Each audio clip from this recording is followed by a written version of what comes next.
El presidente Andrés Manuel López Obrador cumple un año en el cargo, con más pendientes que avances en su proyecto de la Cuarta Transformación. Aunque ha comenzado con reformas de ley para impulsar la austeridad, el combate a la corrupción, educación y reforma laboral, ha sido cuestionado por violaciones a derechos humanos en dichas reformas y por terminar devolviendo los privilegios al magisterio más conflictivo al echar por tierra la reforma de Peña Nieto. Hacemos un análisis este primer año de la administración de Andrés Manuel López Obrador, el primer año de la Cuarta Transformación, así le hemos llamado a Ruta 44. Saludo con mucho gusto a Hugo Rodríguez, es presidente de Morena en Jalisco. Hugo, bienvenido. Gracias, Carlos. Ramiro Hernández, presidente del PRI en Jalisco. Ramiro, bienvenido. Gracias, Carlos. Y Fernando Guzmán Pérez Peláez es integrante del Comité Ejecutivo Nacional del PAN. Fernando, bienvenido. Carlos. Una primera intervención, Hugo, en este primer año de la administración de López Obrador. Gracias, Carlos, por la invitación. Y la verdad es que este gobierno federal encabezado por Andrés Manuel, a un primer año, lo único que podemos decir es que es la viva imagen de un gobierno en transición de lo que es un régimen. Y en este sentido, ha estado luchando y ha estado trabajando todos estos meses con una agenda francamente terrible que ya ni tus compañeros comunicadores casi aguantan, porque es muy necesario comunicar exactamente lo que está sucediendo y el proceso que se viene enfrentando en un fenómeno de transición de un régimen como el que encabezó Peña Nieto a lo que ahora está sucediendo en este gobierno federal. ¿Dirías tú que hay demasiadas inercias para que termine de despegar este primer año de la administración o cómo fue? Yo diría que para poder mantener la línea de discurso que él construyó en torno a la 4T y los 50 puntos que propuso la sociedad mexicana en la elección, en la campaña, para no caer, digamos, en una contradicción como le sucedió a un presidente que llegó con toda la fuerza como Vicente Fox y que luego cuando vio la realidad, pues la realidad lo superó. Entonces yo creo que estos dos presidentes en la época moderna de México han llegado con mucha fuerza y bueno, ahí está la doble dificultad de lo que yo hablo. En el caso de López Obrador, ¿la realidad no lo rebasó? No, yo creo que justamente él está humanamente dando la lucha porque la realidad no lo rebase y no acabe cediendo, ¿no? Claro, Ramiro Hernández, una primera intervención sobre este primer año de la ofrecida Cuarta Transformación de México. Bueno, yo creo que este ha sido un año de esperanzas para algunos y de incertidumbre para otros. El presidente, la verdad es que se ha mantenido más justificando su incapacidad de dar resultados, culpando al pasado que enfrentando el presente. Este es un discurso que sin duda se está agotando y cada vez la esperanza de los mexicanos se va perdiendo.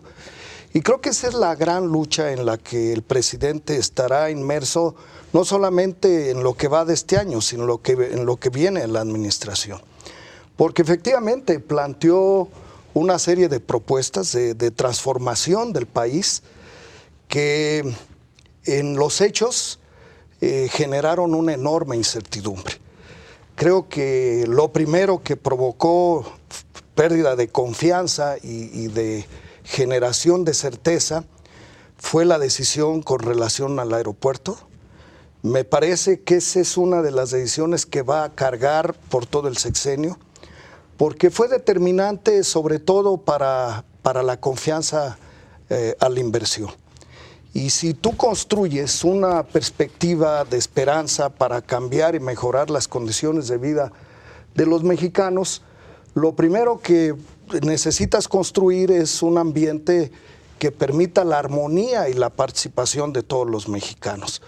Me parece que en esa línea el presidente lo que ha venido haciendo es generando una polarización, un enfrentamiento de unos contra otros, estableciendo malos y buenos, y en esa línea sí ha generado una polarización y ha provocado en un sector cada vez mayor un nivel de incertidumbre que no necesariamente va en favor del fortalecimiento del país. Esto, desde luego, ya ahondaremos con mayor detalle en otros temas. Me parece que ha venido impactando de una manera muy drástica en el tema de la inversión y, consecuentemente, en el comportamiento de la economía. No es lo mismo hacer un planteamiento de lo que deseas a que en el momento en que asumen la responsabilidad, actuar en consecuencia y dar los resultados que requieres. Veo a un presidente más preocupado por agarrar el control del poder y obviamente borrar de un solo tajo todo lo que tiene que ver con el pasado. Pareciera que este es el intento por crear un nuevo país y ensimismado en la idea de significarse en una etapa de la historia del desarrollo de México. Creo que no hay necesidad de borrar todo lo que se ha hecho, cuando me parece que a partir de lo que hemos hecho, no los gobiernos, sino todos los mexicanos, se pueden corregir lo que se ha hecho mal, pero buscando que prevalezca aquello que nos ha hecho destacar como país a nivel internacional. Fernando Guzmán, el presidente, en una frase que acostumbra coloquial, ha dicho que el problema en este primer año es que las mañas no terminan de irse del anterior gobierno y este gobierno no termina de arrancar. Por eso pide un año más. Pues sí, yo estoy de acuerdo en que no termine de arrancar. Eso creo que está claro para todos los mexicanos. Y es lamentable, porque si el presidente le va bien a México.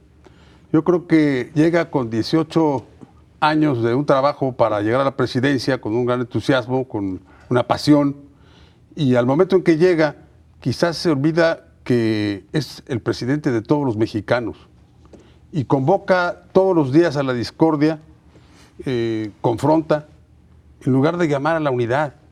Yo creo que esto es un gravísimo error de un hombre que llega con un gran respaldo. Los gobiernos de la alternancia del año 2000, con Fox, jamás tuvo el control de ambas cámaras. Él tiene una mayoría amplísima y yo creo que su principal error en este año es no darse cuenta de eso, que es el presidente de los mexicanos y que debe gobernar para todos. Aún con la gran mayoría que lo avaló, hay también pues 2/3 partes, o hoy en día, según las muestras de opinión de algunos, cercano a esto, que pues no están de acuerdo con el rumbo que lleva el país.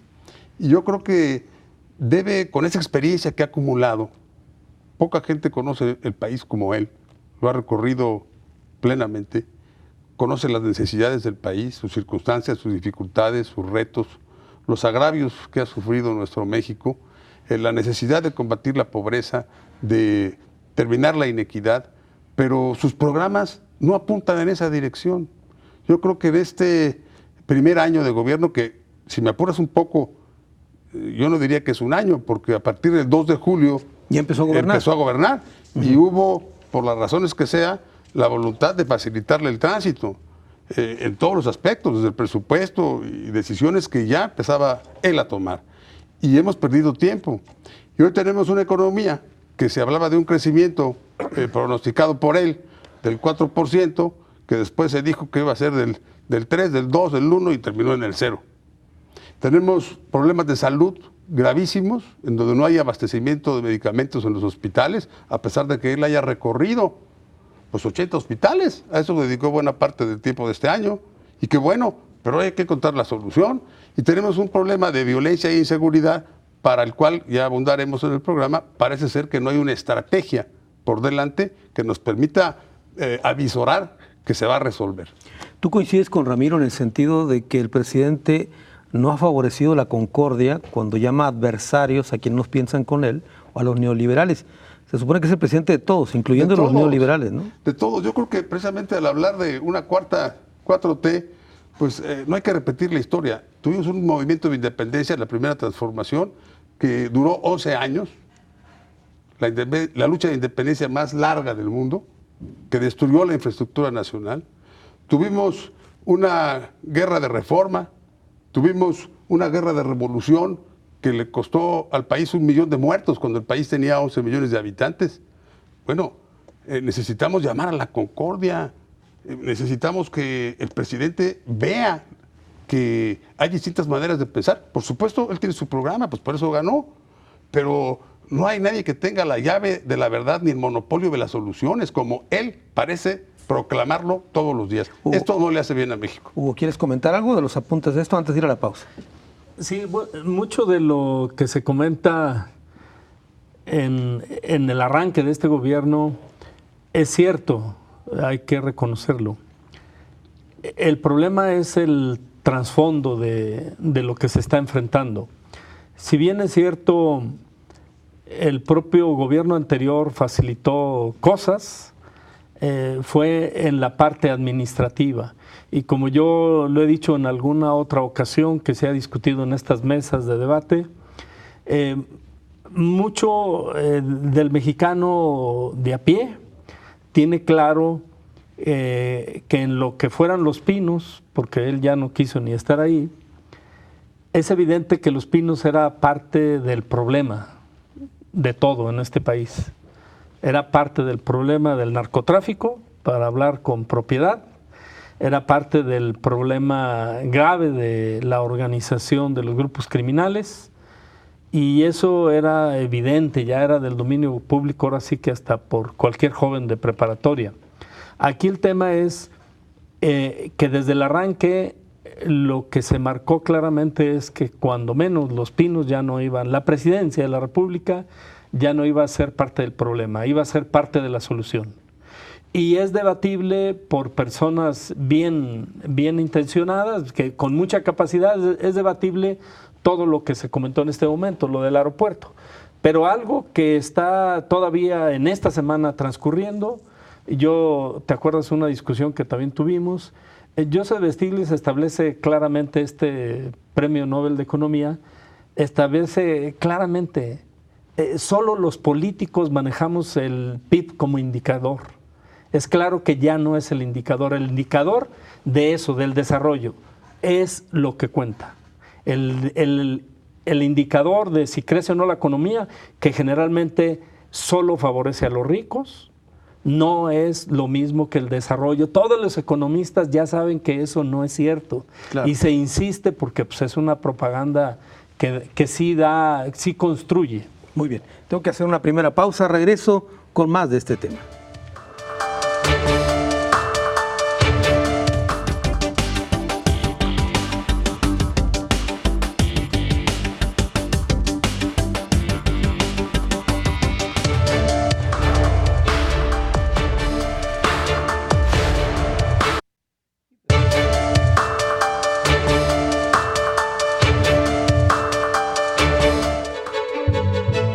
El presidente López Obrador había prometido un crecimiento económico de 2% en el primer año de su gobierno, pero lamentablemente la meta no será alcanzada, ya que la economía en el país se encuentra literalmente estancada. El propio Instituto Nacional de Estadística y Geografía, el INEGI, reconoce que al sumar 3 trimestres consecutivos de retrocesos, estamos ante una recesión técnica desde la crisis internacional de 2009. El primer año de la Cuarta Transformación, el tema que tocamos en esta ocasión aquí en Ruta 44.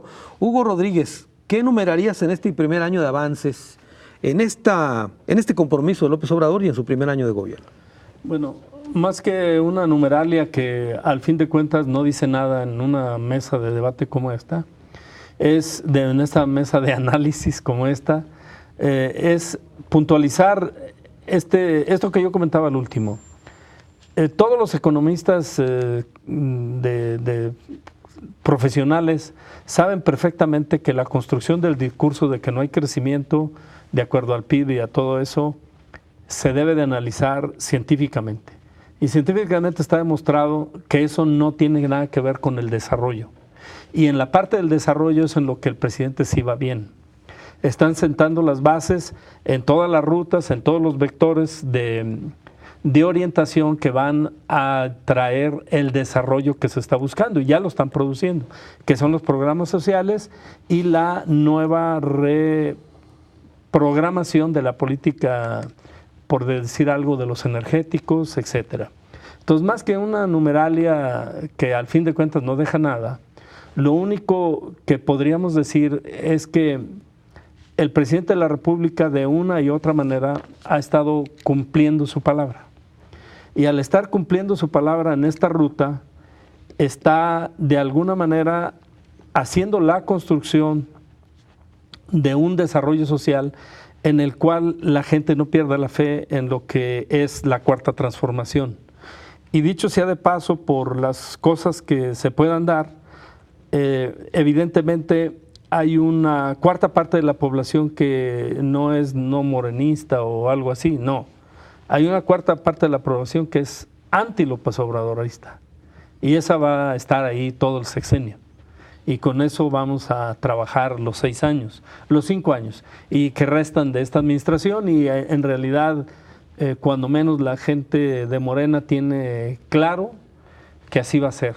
Y debemos de ser muy respetuosos de esa cuarta parte de la población que no es que no apoya a la 4T, no. Quisieran ver encostalado a Andrés Manuel. Entonces realmente esa parte hay que ser muy respetuosos para no caer en el juego. Entonces el punto es, el presidente está cumpliendo con la población mayoritaria de este país, no ha mentido en nada de lo que él manejó en su campaña y en los 50 puntos que planteó como lo en esencia es la 4T antes de la campaña. Y en el aspecto de gobierno como tal, yo creo que lo que habría que rescatar es que también ha sido respetuoso de las instituciones, fundamentalmente tanto el Senado, digo, tú me podrás decir lo que quieras, pero Ricardo Monreal ha podido jugar el papel que ha querido en el Senado y ha sido respetado. Claro. Y en la Cámara un Mario Delgado, yo me refiero a los que son de parte del presidente, él ha sido respetuoso con los morenistas en las diferentes bancadas y no se diga con el Poder Judicial, ¿no? Muy bien. Ramiro Hernández, el tema de la economía, ¿es un estancamiento o es un tema de tecnicismo o están equivocados los analistas? Mira, yo quisiera no perder la referencia a algo que mencionaba Fernando, que me parece muy importante.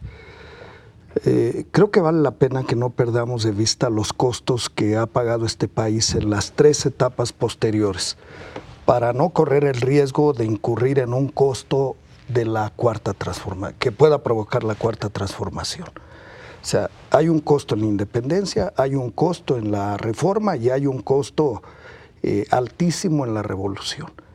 Si pensamos en una cuarta transformación y pensamos en lo que se puede significar el costo social, me parece que es algo en lo que no hay que perder de vista lo que puede significar para este país. Desde luego que lo estamos viendo ya reflejado en lo que está pasando en la economía. Con relación a lo que dice Hugo, sí puede haber crecimiento sin desarrollo, pero lo que es indiscutible es que no puede haber desarrollo si no hay crecimiento. Y sí se han canalizado una cantidad mucho mayor de recursos para los programas sociales. Es imposible que con recursos públicos, nada más con recursos públicos, podamos reactivar la economía. Y si no creamos condiciones de confianza, de certidumbre para la inversión, poco podremos hacer, y no sé para cuánto nos aguante la disponibilidad de recursos públicos para mejorar las condiciones de desigualdad, que hay que aceptarlas y que me parece que parte de la realidad bajo la que se dio el proceso electoral pasado fue el presentar una esperanza de que las cosas iban a estar mejor y que efectivamente esas condiciones de desigualdad que vive el país se iban a modificar. Pero habrá que ser muy cuidadosos porque lo que hoy estamos viviendo es un crecimiento cada vez mayor del número de beneficiarios con apoyos de recursos públicos. No estamos en contra en que se apoyen a las clases más vulnerables y sobre todo a jóvenes que tienen una expectativa para el desarrollo en los estudios o en las actividades productivas. Lo que me parece delicado es que se haga de manera discrecional, que no haya condiciones para evaluar, para regular bajo qué términos se otorgan estos apoyos y qué resultados estamos obteniendo con esto. Hoy me comentaban un caso en donde en una empresa se registraron 50 jóvenes como beneficiarios del programa de apoyo que el gobierno está otorgando, y al final solamente se quedó uno a trabajar en la empresa. La pregunta es ¿qué pasó con los 49? Si solamente se queda uno a laborar en la empresa, la duda es si los 49 siguen recibiendo el apoyo que, cuando menos en el censo, debe de estar registrado como algo que debe de entregarse a estos beneficiarios. Entonces me parece que si no generamos condiciones para la inversión y para el crecimiento, poco respaldo, poca fortaleza y recursos podremos tener disponibles para seguir haciendo un ejercicio en los programas públicos de entrega de apoyos, porque pareciera que lo que con esto se está buscando es crear una clientela electoral desde ahora que beneficie al proyecto de López Obrador en el 2021. Muy bien, Fernando Guzmán Pérez Peláez, ¿se está fabricando esa clientela? Yo creo que sí, Carlos. En mi opinión, coincido, puede haber un crecimiento sin desarrollo y eso es malo, y creo que de eso había fallas importantes en las administraciones anteriores, pero jamás podrá haber un desarrollo sin crecimiento. Y para impulsar realmente el desarrollo, por cada peso del gobierno federal, hay 7 pesos de la iniciativa privada.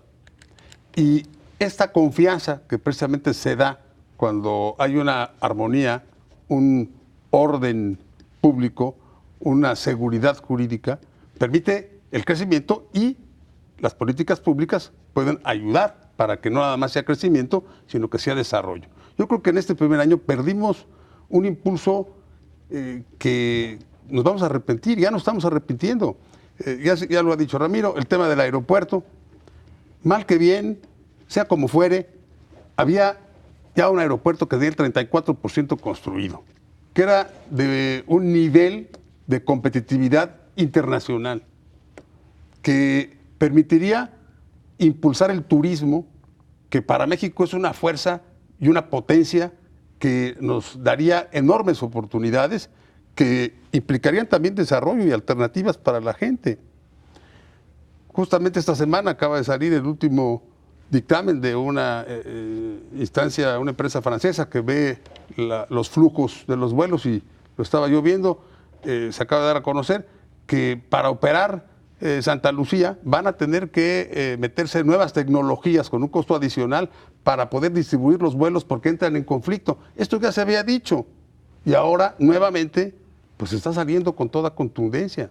Perdimos oportunidad. El presidente tiene macroproyectos que son, pues como cualquier presidente tiene sus alternativas, pero quizás no los consensó, no los sustentó lo suficiente, no aprovechó el tiempo previo para que tuvieran ya una canalización adecuada. Está el asunto de la refinería de Dos Bocas, que dijeron que no se iba a inundar, ya ha habido ahí una inundación. El mundo gira hacia las energías alternativas y nosotros insistimos en el combustible fósil. Justamente el primer año de gobierno vivimos lo que jamás se había visto, una crisis terrible de abastecimiento de gasolinas que afectó seriamente justamente a los estados quizás con mayor capacidad de crecimiento y de desarrollo que tiene el país. Claro. Un comentario respecto a lo que dijeron, sí, Hugo, antes de ir a la pausa. Sí, como no, el tema principalmente de los energéticos. Bueno, lo que está desarrollando el país es lo que puede. Y nosotros fuimos testigos más o menos en el 2003 de esta guerra interna de las empresas transnacionales y principalmente todos los gobiernos tipo Estados Unidos que tienen toda la intención de saquear a sus vecinos, y somos nosotros. Y obviamente lograron las reformas y las lograron de una manera corrupta, comprando a los legisladores, y nosotros estuvimos haciéndole un seguimiento desde el 2003, mucho antes, y juntos, digamos, en el escenario real de aquel entonces, se llevaron a la corte las demandas por Manuel Bartlett en el Senado, por un servidor en la Cámara, y es evidente que había una parte de los nacionalistas del PRI y gente también del PAN y gente del PRD que ya estaba muy consciente del saqueo que venían a hacer de lo que hoy es Petróleos. Entonces todo lo demás pues, son consecuencias de lo que ha venido, y la gente en la población entendió muy bien la crisis del huachicol y de todo esto. Entonces realmente lo del aeropuerto, como yo digo, yo no tengo la autoridad para técnica ni real, lo que sí sé es la parte de difusión que todo el mundo tiene conocimiento. Era un gran negocio de la misma mafia de este país. Muy bien. Tengo que hacer una pausa, regreso con más. Estamos hablando del primer año de la Cuarta Transformación.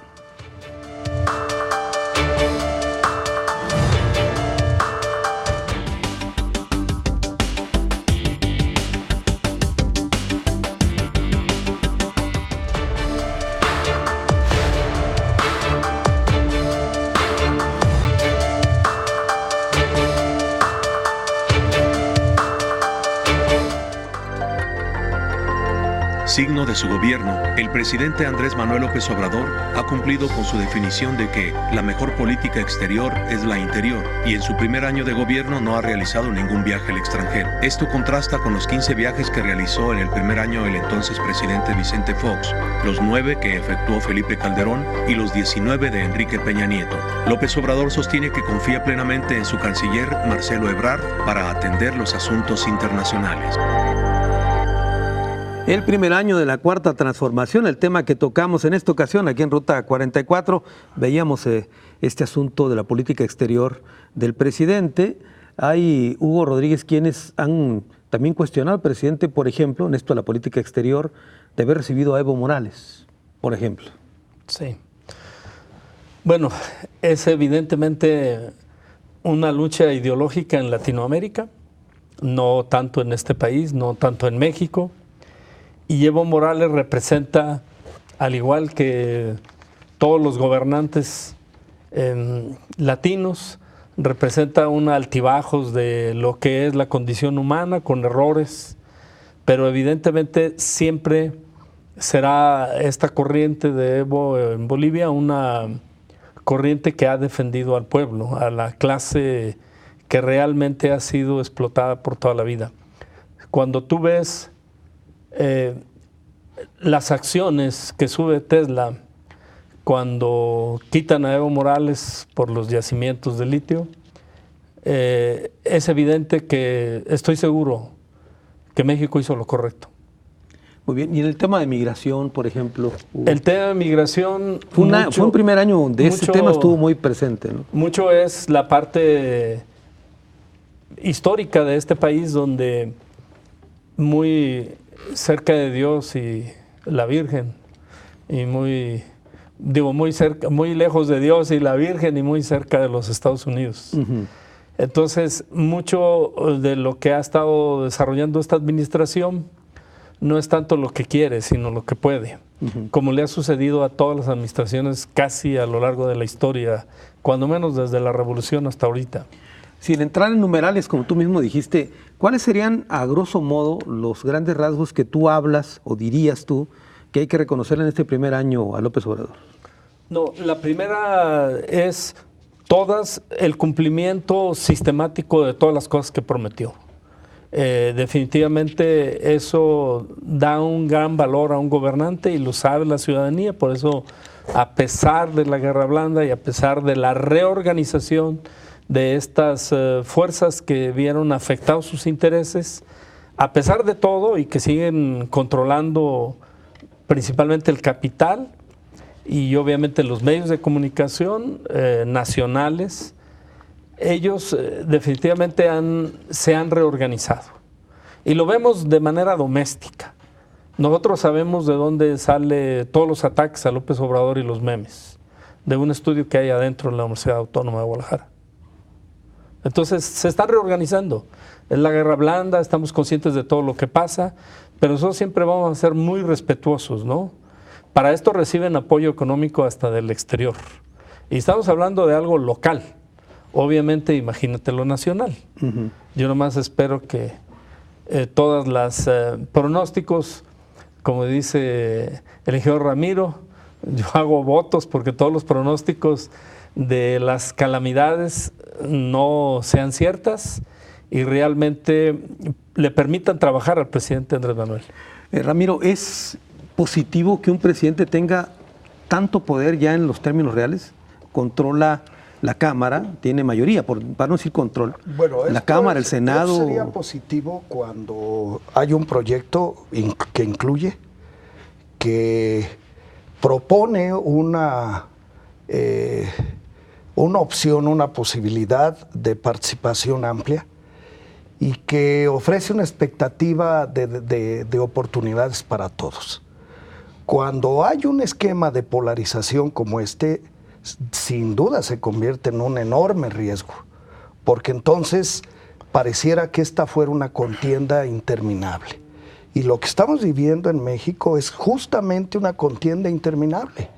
Empezó, bueno, en el caso de López Obrador hace 18 años, que fue una constante, la confrontación, la oposición, y que evidentemente después de todo ese tiempo de campaña le permitió llegar a partir de una oposición sistemática a quien estaba en el gobierno. Nada más que ahora ya no es oposición, hoy es gobierno. Y sin embargo, lamentablemente, como gobierno, lejos de visualizar su ejercicio como el líder del país, se sigue manteniendo como el líder de una facción, de una expresión de ciudadanos, seguidores a su proyecto, que busca siempre tener enfrente un adversario.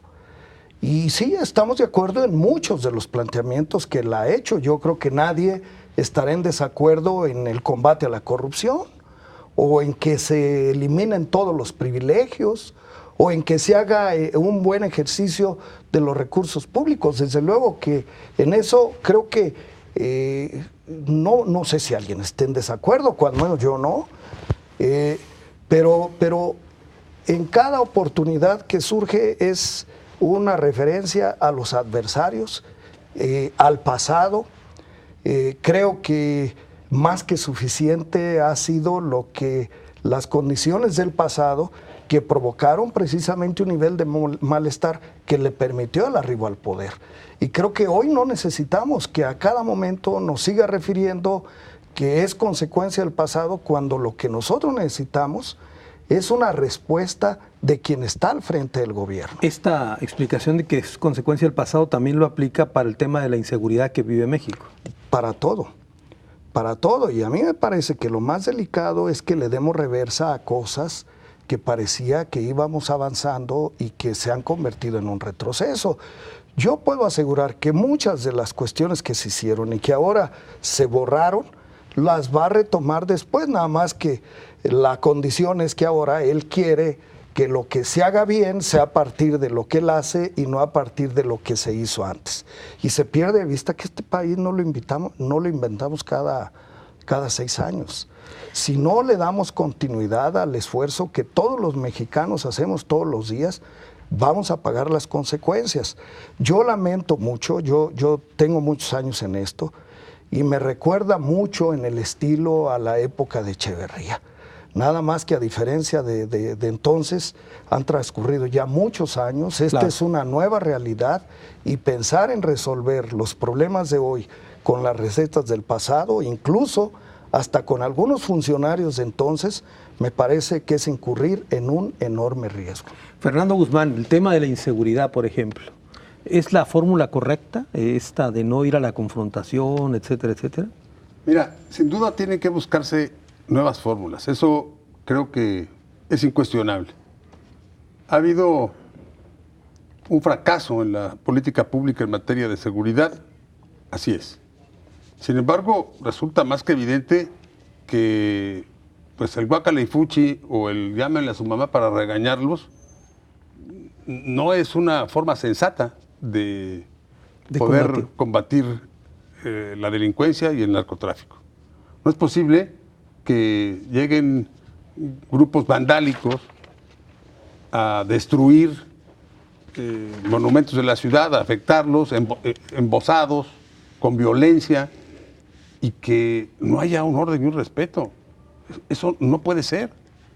No es posible que el ejército se vea sometido al escarnio por grupos de gente al servicio del crimen y que la orden sea pues resistir impávidamente todo tipo de vejaciones.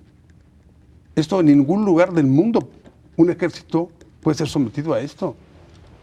Yo creo que una de las virtudes del presidente es el buscar caminos nuevos. Creo que esto es importante, pero no es volteando para otro lado o esperando que las cosas se arreglen nada más por la buena voluntad o porque hay un esfuerzo para mejorar los programas sociales que hay que ver si funciona. Y además, yo creo que México es un país en donde la riqueza de nuestra nación es tal que, a mi modo personal de ver las cosas, la delincuencia no nada más tiene que ver con la pobreza, tiene que ver con la pérdida de valores que vienen con la familia, de valores que vienen con la formación, de una visión humanista. Y ahí en educación hay que trabajar. Pero el Estado tiene obligación de dar seguridad, es la principal responsabilidad. Todo este programa de la Guardia Nacional va muy atrasado, va al 10 o 12% en avances. ¿Y qué va a pasar después? Si fracasamos una vez más en este combate a la seguridad y el tema de la impunidad. Yo creo que ahí se requiere realmente tener capacidad y sensibilidad para ajustar las decisiones y para realmente aplicar la ley con respeto pleno, ¿sí?, a las discrepancias legítimas y respetuosas. Muy bien, Hugo, el presidente hacía un recuento hace unos días. Él hablaba de 5 momentos críticos en este primer año de la administración. No recuerdo todos, pero a ver si recuerdo. Uno de ellos era el huachicol, cuando estalló esta crisis. Otro fue el tema de los aranceles por el caso migratorio. Otro más, por supuesto, Culiacán, con la detención fallida de Ovidio. Otro más, incluso con Evo Morales y su decisión que tomó. Y no recuerdo el quinto, pero número 5. Los discursos del general. Los discursos del general. Lo de Chihuahua. Lo de Chihuahua. Sí, lo de Levarón. Sí, lo de Levarón. Sí, por eso le digo. Lo de la familia de Levarón. Así es. ¿Tú ubicarías otros aspectos o serían básicamente los que tú encuentras? No, yo creo que debe de haber definitivamente algunos periodos muy críticos, justamente adentro de las cámaras, pero que, dicho sea de paso, él se mantuvo al margen. Y yo creo que la crisis de Monreal y el anterior presidente del Senado, pues no es algo sencillo para ningún presidente, y más cuando están en curso algunas definiciones adentro de las cámaras, claro, y más la Cámara Alta. Pero pues de lo que estaban comentando, si sí, podemos, por favor. De lo que estaban abordando, claro que sí, es innegable cómo no estar de acuerdo con el ingeniero y las cosas que comentó el ingeniero Ramiro. Sí, nada más decirle al ingeniero, ahora sí que con todo respeto, y obviamente que lo hago por lo que representa para mí el ingeniero. Gracias. No, ingeniero, no está del todo en la razón. Hubo muchos ciudadanos, legisladores del PAN que se opusieron hasta a los factureros. O O sea, hay personas que no están de acuerdo en que se acabe la corrupción. O sea, él lo decía, ¿quién no va a estar de acuerdo en que se acabe la corrupción? Sí hay. No, sí hay grupos organizados muy fuertes que tienen grandes edificios de manzanas enteras aquí y que no requieren ninguna protección porque traen 20 carros, 10 adelante y 10 atrás. Son particulares, pero que son particulares que son el verdadero demonio en este país. Sí hay la corrupción, es lo que ha estado enfrentando este presidente desde el día que entró.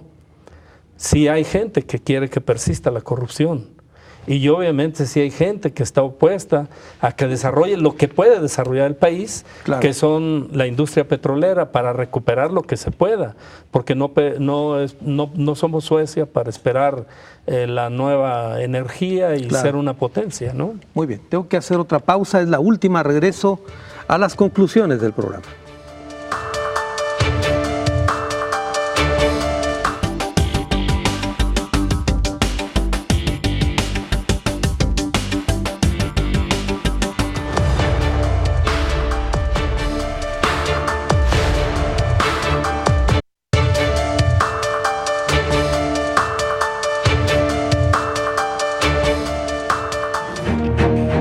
En el primer año de la Cuarta Transformación, el gobierno del presidente López Obrador ha puesto énfasis en los programas sociales a los que ha encauzado recursos y tiempo ante el cuestionamiento de la oposición que reclama destinar mayores apoyos a actividades productivas. Prácticamente al cumplir un año de su gestión, el presidente ha solicitado un año más de plazo para consolidar la renovación del país, ya que argumenta que todavía lo viejo no acaba de morir y lo nuevo no acaba de nacer. Lo viejo no acaba de morir y lo nuevo no acaba de nacer, es la definición del presidente respecto a este primer año. Bueno, el primer año de la Cuarta Transformación, el tema que tocamos en esta ocasión en Ruta 44, llegamos a la parte final del programa. Vamos a las conclusiones, comienzo contigo, Hugo. Gracias. Bueno, lo que nosotros estamos esperando del presidente Andrés Manuel, y hablo como ciudadano y hablo como miembro del Partido Morena, o sea, como su compañero de militancia, porque él ha mantenido ya una sana distancia con el partido y nunca es un presidente de la República que a todos los funcionarios les dice el partido va por una ruta muy diferente que el gobierno, y quien no lo ha entendido así pues ha pagado las consecuencias, cuando menos en los últimos meses. Ustedes no están para saberlo, pero la realidad, ni tú para contarlo, la realidad es que yo sí quiero concluir diciendo que como ciudadano, como militante de Morena, yo espero que el presidente Andrés Manuel no se doble, siga cumpliendo su palabra de lo que le prometió a los mexicanos el resto del sexenio, y con eso estamos del otro lado.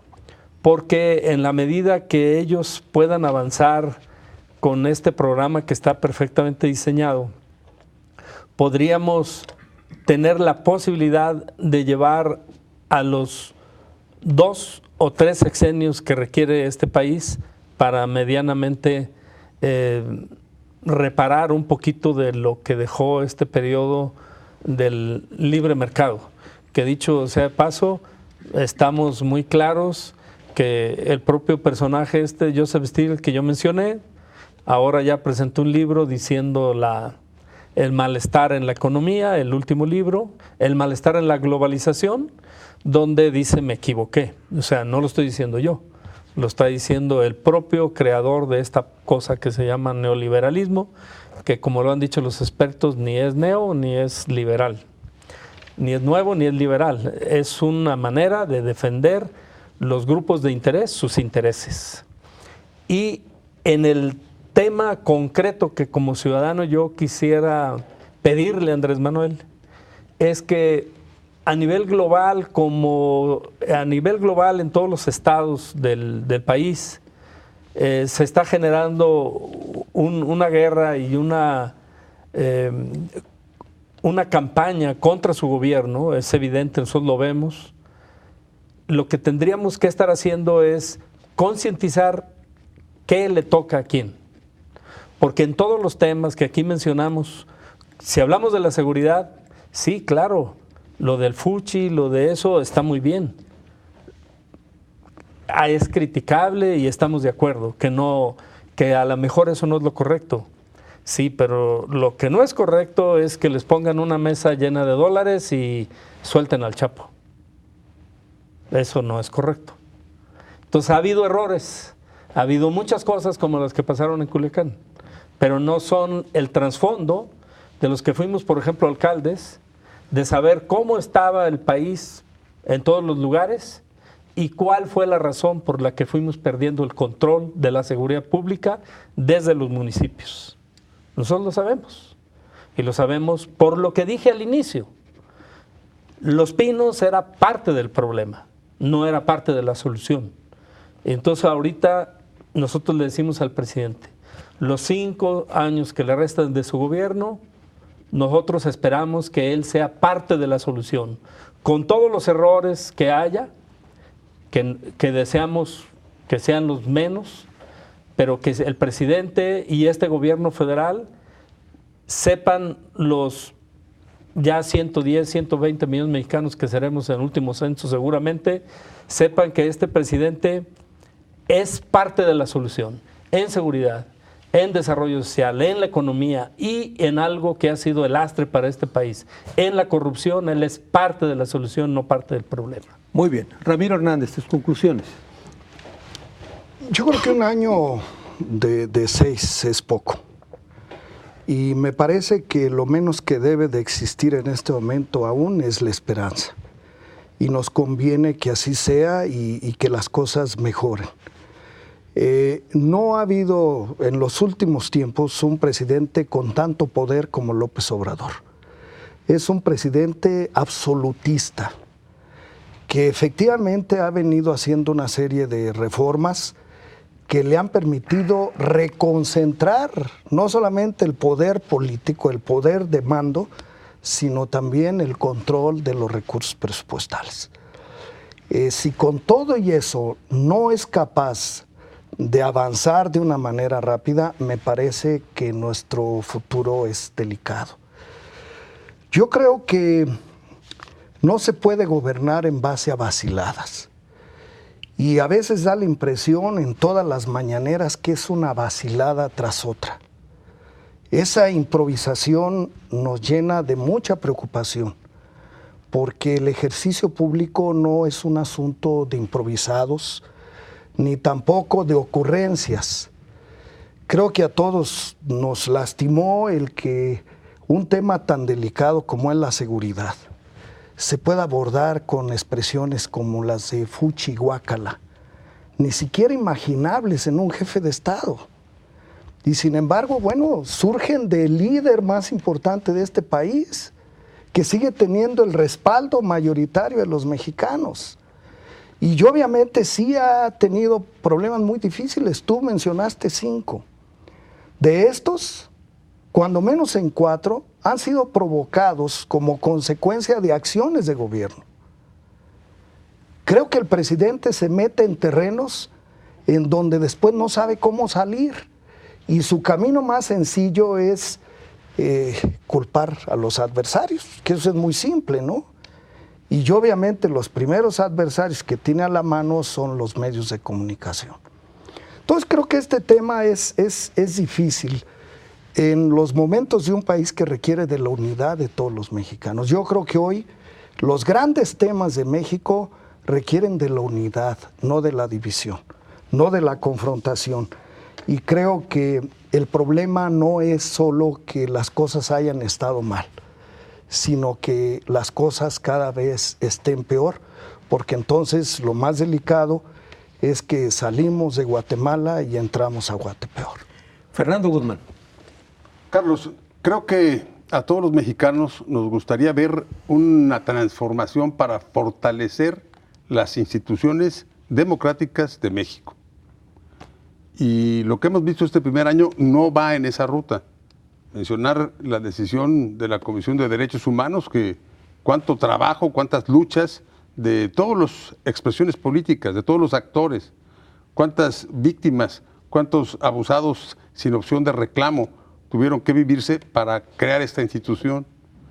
Y la decisión que se tomó ahí, la forma en que se dio, en donde pues ciertamente a una mujer que pues tenía una historia a través de su madre, de su padre, de lucha, pues no por eso reunía los requisitos, porque tenía una participación partidista. No tuvo los votos, se impuso en una forma que no hay antecedente en el Senado. Esto no es sano para la República, no es sano ni siquiera para la labor que va a desempeñar al frente de la Comisión de Derechos Humanos. Lo que ha pasado con otras instituciones, organismos autónomos, que pues el presidente desde el principio no los ha visto bien, y sin duda puede haber habido abusos ahí en remuneraciones, en circunstancias, pero en lugar de corregirlos, de ajustarlos, no se puede desmantelarlos. La última embestida es contra el Instituto Nacional Electoral, en donde se pretende, con una iniciativa recién presentada, el que la presidencia sea rotativa para 3 años y aplicarlo en forma retroactiva, lo cual vulnera las garantías de la Constitución en la forma pues, más terrible, más grotesca, y se pueda sacar al actual presidente. Si eso sucede, pues sería una gravísima amenaza para la democracia. Quisiéramos ver un presidente exitoso para que tengamos un México de éxito, para que tengamos alternativas para los que más lo necesitan, para resolver la inequidad, para parar la violencia y la inseguridad.